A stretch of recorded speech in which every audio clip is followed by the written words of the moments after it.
Chicken Sands കൊടുക്കണമെന്ന് വിശ്വസിക്കുന്നുണ്ടോ ഇല്ലയോ? യെസ്. യെസ്, വിശ്വസിക്കുന്നുണ്ട്. ഓക്കെ, അപ്പൊ ഗിഫ്റ്റോ? ആ, അതാണ് ജ്യൂസാണ് അടുത്ത ഗിഫ്റ്റ്, ഫ്രഷ് ജ്യൂസ്. അത് ഇന്റർവ്യൂ കഴിഞ്ഞിട്ടേ കൊടുക്കുള്ളൂ. ഇവിടെ ക്വസ്റ്റ്യൻസ് ചോദിച്ച് ഞാൻ ക്ഷീണിച്ചു. ഡയറക്റ്റ് ഇപ്പൊ കുടിക്കുന്നുണ്ടെങ്കിൽ ഇപ്പൊ തരാം, അല്ലെങ്കിൽ ഇന്റർവ്യൂ കഴിഞ്ഞിട്ട് തരാം. ഇന്റർവ്യൂ കഴിഞ്ഞിട്ട് മതി. ഓക്കെ, അടുത്തത്, ഈ ഇന്റർവ്യൂവിൽ 5% നുണ പറഞ്ഞിട്ടുണ്ട്. നോ, അതെനിക്കും തോന്നുന്നില്ല. വളരെ ജെനുവിൻ ആയിരുന്നു. അഞ്ജലിയുടെ എല്ലാ ആൻസേഴ്സും വളരെയധികം ജെനുവിൻ ആയിരുന്നു. അപ്പോൾ ഇതേ ടാസ്ക് ആണ്. ടാസ്ക് അല്ലേ? പാട്ട് പാടുക, അതാണ്. അതിപ്പോ പറഞ്ഞല്ലോ സിറ്റുവേഷൻ. ആ, ഓക്കെ, കഴിഞ്ഞു. അപ്പൊ സെഗ്മെന്റ്സ് ഒക്കെ കഴിഞ്ഞു. ഓക്കെ, അപ്പൊ അങ്ങനെ വളരെ മനോഹരമായിട്ട് സെഗ്മെന്റ്സ് ഒക്കെ അറ്റൻഡ് ചെയ്ത് കഴിഞ്ഞിരിക്കുകയാണ്. നല്ലൊരു നർത്തകിയും കൂടിയാണ്. ആക്ടിങ്ങിനെ ഒരുപാട് ഇഷ്ടപ്പെടുന്നു, അത് പാഷനായിട്ട് കൊണ്ടുപോകുന്നു. പക്ഷെ പ്രൊഫഷൻ എന്ന് പറയുന്നത് നൃത്തമാണ് എന്ന് പറഞ്ഞ ഒരാളല്ലേ അഞ്ജലി. അതുകൊണ്ട് തന്നെ ചോദിക്കട്ടെ, നമ്മുടെ ഡാൻസ് ഇപ്പൊ എത്രയോ സ്കൂൾസ് റൺ ചെയ്യുന്നുണ്ട്. എറണാകുളത്തുണ്ട്, കോട്ടയത്തുണ്ട്, തിരുവനന്തപുരത്തുണ്ട്, തിരുവനന്തപുരത്തല്ല, തൃശ്ശൂർ സ്റ്റാർട്ട് ചെയ്യണമെന്നുണ്ട്. തൃശ്ശൂരുണ്ട്. അങ്ങനെ ഒരുപാട് സ്ഥലങ്ങളിൽ ഒരുപാട് കുട്ടികൾക്ക് നൃത്തം പഠിപ്പിച്ചു കൊടുക്കുന്നുണ്ട്. ഇതിനിടയിൽ നമ്മുടെ കഥ ഇന്നുവരെ എന്ന് പറഞ്ഞ സിനിമയിൽ നിഖില ചെയ്യുന്ന ആ ഒരു നിഖിലയ്ക്ക് വേണ്ടിയിട്ട് ആ ഒരു ഭാഗം കൊറിയോഗ്രാഫി ചെയ്തതും അഞ്ജലിയാണ്. അതന്ന് ഭയങ്കര അധികം വൈറലായിരുന്നു. അഞ്ജലി അത് പഠിപ്പിച്ചു കൊടുക്കുന്നതും ആ വിഷ്വലൊക്കെ എല്ലാവരും തന്നെ കണ്ടതാണ്. അതിലേക്ക് എങ്ങനെയാണ് അഞ്ജലി എത്തിയത്? ആ ഒരു ഭാഗം കൊറിയോ ചെയ്യാനായിട്ട് അഞ്ജലിയെ അവർ ക്ഷണിക്കുന്നത്, അത് നിഖിലയായിട്ട് നിങ്ങൾ വെൽ കണക്റ്റഡ് ആണോ? എങ്ങനെയാണ് അത്? അല്ലല്ല, ഞാൻ അതിൻ്റെ ഒരു സ്റ്റാർട്ടിങ് തന്നെ ഞാൻ പറയാം. എൻ്റെ ഒരു ആ ഒരു ഗ്രാഫ് ഞാൻ പറഞ്ഞുതരാം. സ്റ്റാർട്ടിങ് ഞാൻ പറഞ്ഞാൽ, ഞാൻ പറഞ്ഞില്ല, ഇപ്പം ഈ സീരിയലിലേക്കുള്ള എൻട്രി പോലും ഞാനൊരു കൊറിയോഗ്രാഫി ആയിട്ട് പോയപ്പോഴാണ്. അതായത് ജോബി മാസ്റ്ററിന്റെ കൂടെ ഞാൻ എൻ്റെ കുട്ടികളായിട്ട് തിങ്കൾ കലമാനിലെ കൊറിയോഗ്രാഫി അവിടെ പിള്ളേരുടെ ഇതിനു വേണ്ടി പോയതാണ്. അപ്പം അങ്ങനെയാണ് ശരിക്കും ഞാൻ തിങ്കൾ കലമാനിൽ ജോയിൻ ചെയ്യണത്. അപ്പം ഫസ്റ്റ് ശരിക്കും പറഞ്ഞാൽ എൻ്റെ സീരിയലിലേക്കുള്ള എൻട്രിയുടെ കാരണം എന്ന് പറഞ്ഞാൽ ജോബി മാസ്റ്ററാണ്. അത് ഞാൻ പല സ്ഥലങ്ങളിൽ ഞാൻ പറഞ്ഞിട്ടുണ്ട്. അപ്പം അതുപോലെ തന്നെ അവിടെ നിന്നാണ് ഞാൻ ശരിക്കും സ്റ്റാർട്ട് ചെയ്യുന്നത്. എൻ്റെ പറഞ്ഞ പോലെ സീരിയൽ കരിയർ സ്റ്റാർട്ട് ചെയ്യുന്നതേ അവിടെ നിന്നാണ്. അത് കഴിഞ്ഞ് ഞാൻ ഒരുപാട് ഷോസ് ചെയ്യാൻ എനിക്ക് അവസരം കിട്ടി. നമ്മുടെ സിത്തുമണിക്ക് എനിക്ക് സ്റ്റാർ സിംഗർ സീസൺ 9 എനിക്ക് കൊറിയോഗ്രാഫി ചെയ്യാൻ പറ്റിയായിരുന്നു. ഞാൻ അന്ന് പിന്നല്ലോ സീരിയൽ ജോയിൻ ചെയ്തു. അത് കഴിഞ്ഞിട്ട് അറിയാലോ സ്കെഡ്യൂള് 1 to 15 ആണ് നമ്മൾ അവിടെ ഡേറ്റ് കൊടുക്കുന്നത്. പക്ഷെ നമുക്ക് 1 to 15 ആവണമെന്നില്ല. ചിലപ്പോൾ ഡേറ്റുകൾ അങ്ങോട്ടും ഇങ്ങോട്ടും മാറാനൊക്കെ ചാൻസ് ഉണ്ട്. അപ്പം എനിക്ക് കൂടുതലും പറഞ്ഞ പോലെ അവിടെ കോൺസെൻട്രേറ്റ് ചെയ്യേണ്ടി വന്നു. അപ്പം ഡാൻസിൻ്റെ കുറേ കാര്യങ്ങളൊക്കെ എനിക്ക് എൻ്റെ തന്നെ സ്റ്റുഡൻസിനെ ഏൽപ്പിച്ചിട്ടാണ് ഇപ്പം ഞാൻ ഹാൻഡിൽ ചെയ്യുന്നത്. അപ്പം നമ്മൾ തിങ്കളക്കന്മാർ അങ്ങനെ കഴിഞ്ഞു. അടുത്തത് പറഞ്ഞ പോലെ സ്റ്റാർ സിംഗറിൽ അതായത് സ്റ്റാർ സിംഗർ സീസൺ 9 എനിക്ക് കൊറിയോഗ്രാഫി ചെയ്യാൻ പറ്റി. സിത്തുവിന് എനിക്ക് കൊറിയോഗ്രാഫി പറ്റി. അതിലെ ഏറ്റവും വലിയ സപ്പോർട്ട് എന്ന് പറഞ്ഞു കഴിഞ്ഞാൽ അറിയായിരിക്കും സർഗോ സാറാണ് എനിക്ക് എൻ്റെ സത്യമായ ഒരു കരിയറിൽ എന്നെ സപ്പോർട്ട് ചെയ്തു വന്നൊരു സാറാണ് സർഗോ സാറ്.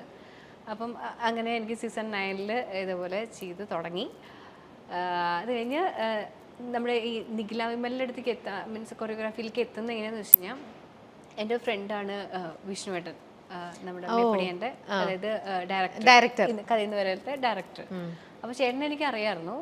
എന്നാലും ഒരുപാട് വലിയ വർഷത്തെ പരിചയങ്ങളൊന്നുമല്ല, എന്നാലും എനിക്ക് വിഷ്ണുവേട്ടനെ അറിയാമായിരുന്നു. അപ്പം ഈ സീസൺ 9 കൊറിയോഗ്രാഫി കണ്ടിട്ടാണ് എന്നെ ഇതിലേക്ക് വിളിക്കുന്നത്. ഓക്കെ, അപ്പം ശരിക്കും എൻ്റെ ഒരു വഴികാട്ടി എന്ന് പറഞ്ഞു കഴിഞ്ഞാൽ ഇതിലേക്ക് എത്തിച്ചത് സീസൺ 9 ആണ്.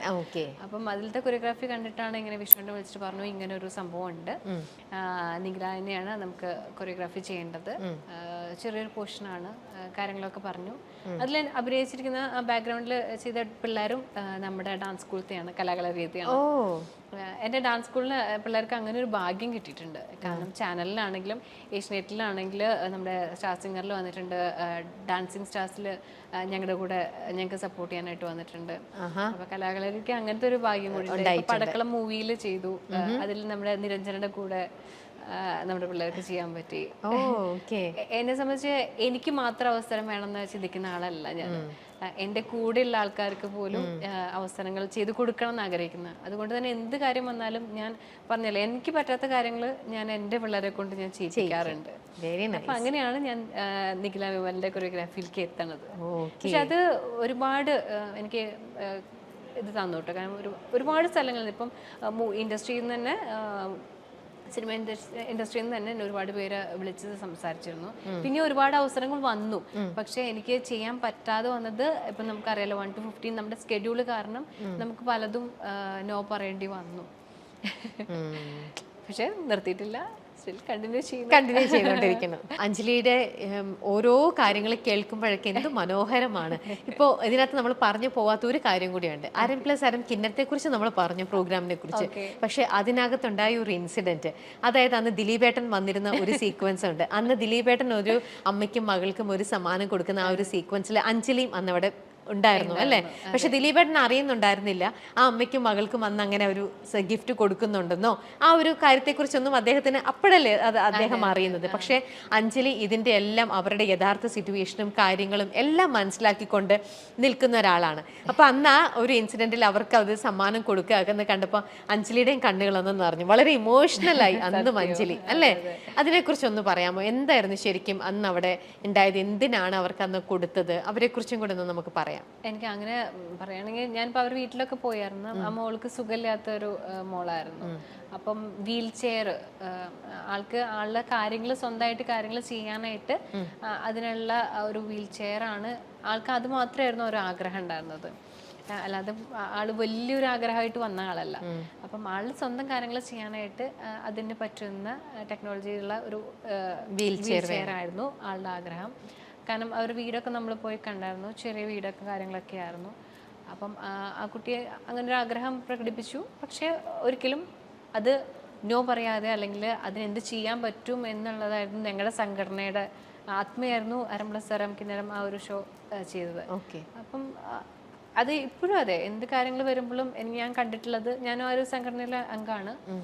അപ്പം അവർ എന്ത് പറഞ്ഞാലും അവരിതുവരെ നോ പറഞ്ഞ് ഞാൻ കണ്ടിട്ടില്ല. അപ്പോൾ അതുപോലെ തന്നെ ഇങ്ങനൊരു ആവശ്യം വന്നപ്പോഴാണെങ്കിൽ കൂടെ അവരെല്ലാവരും കൂടെ തീരുമാനം എടുത്തു. അതിൻ്റെ ഇടയ്ക്ക് നമ്മൾ സാഞ്ചേട്ടനാണ് നമ്മൾ ചെയ്തു കൊടുക്കാം എന്നുള്ളൊരു ഇതിലേക്ക് എത്തിയതും. പിന്നെ സത്യം പറഞ്ഞാൽ അറിയാലോ, അങ്ങനത്തെ ഒരു ഷോ വരുമ്പോൾ ഒരുപാട് സഹായങ്ങളും കാര്യങ്ങളായിട്ട് എല്ലാവരും പിന്നെ എത്തും. അതുവരേക്കും ആർക്കും അറിയണ്ടായിരുന്നില്ല. പക്ഷേ ഞങ്ങൾക്കെല്ലാം വേണ്ടിയിട്ട് പിന്നെ സാഞ്ചേട്ടനാണ് അത് സംസാരിച്ചതും ബാക്കിയുള്ള കാര്യങ്ങളെല്ലാം ചെയ്തതൊക്കെ. പക്ഷെ അതിൻ്റെ ഒരു ഭാഗമാകാൻ പറ്റിയത് വലിയ കാര്യമാണ്. കാരണം നമ്മളെ കൊണ്ട് എന്തൊരു ചെറിയ സഹായമാണെങ്കിലും ഒരാൾക്ക് ചെയ്തു കൊടുക്കുമ്പോൾ കിട്ടുന്ന ഒരു സന്തോഷം സംതൃപ്തിയും അത് ഭയങ്കര വലുതാണ്. ഞാനിപ്പോഴും ശ്രമിക്കാറുണ്ട്, എനിക്ക് പറ്റുന്ന പോലെ. ഞാൻ ആരുടെടുത്തും ഇങ്ങനെ അല്ലെങ്കിൽ തരാം ഒരുപാട് കാര്യങ്ങൾ പ്രതീക്ഷകൾ ഞാൻ കൊടുക്കാറില്ല. എനിക്ക് പറ്റുന്ന എന്താണോ അത് ഞാൻ ചെയ്തു കൊടുക്കാറുണ്ട്. തീർച്ചയായിട്ടും അതാരും അറിയണമെന്ന് വേണ്ട. വളരെ നല്ല കാര്യമാണ് അഞ്ജലി. അഞ്ജലിക്കും നയൻതാരയ്ക്കും തമ്മിലൊരു ബന്ധമുണ്ട്, അറിയാമോ അതെന്താണെന്ന്? ഉണ്ടോ? അറിയില്ലേ? എന്നാ ഉണ്ട്. എങ്ങനെയായിരിക്കും ആ കണക്ഷൻ? അതല്ല, ഞാൻ പറയട്ടെ എന്താന്ന്. അതായത് പളുങ്കില് അരുണിമയുടെ കൂട്ടുകാരിയും കൂടെ ചെയ്തു കൂട്ടുന്ന കുറെ കാര്യങ്ങളൊക്കെ ഉണ്ടല്ലോ. അത് തന്നെയാണ് നമ്മുടെ ബോഡി ഗാർഡ് എന്ന് പറഞ്ഞ മൂവിയില് നയൻതാരയുടെ കൂട്ടുകാരി ഫ്രണ്ടും കൂടെ ചെയ്യുന്നത്. അങ്ങനത്തെ ഒരു കണക്ഷൻ ഉണ്ടെന്ന് പറഞ്ഞ് നമ്മുടെ കമന്റ്സിലും ഒക്കെ ആൾക്കാർ ഇങ്ങനെ പറയണതാണ്, നയൻതാരയ്ക്കും അഞ്ജലിക്കും തമ്മിൽ കണക്ഷൻ ഉണ്ട് എന്ന് പറഞ്ഞ്. ഈ രണ്ട് ഇൻസിഡന്റും കൂടിയാണ് അവർ കണക്ട് ചെയ്തിട്ട് പറയുന്നത്. ഞാൻ പേടിച്ചു എന്താണെന്നല്ലേ.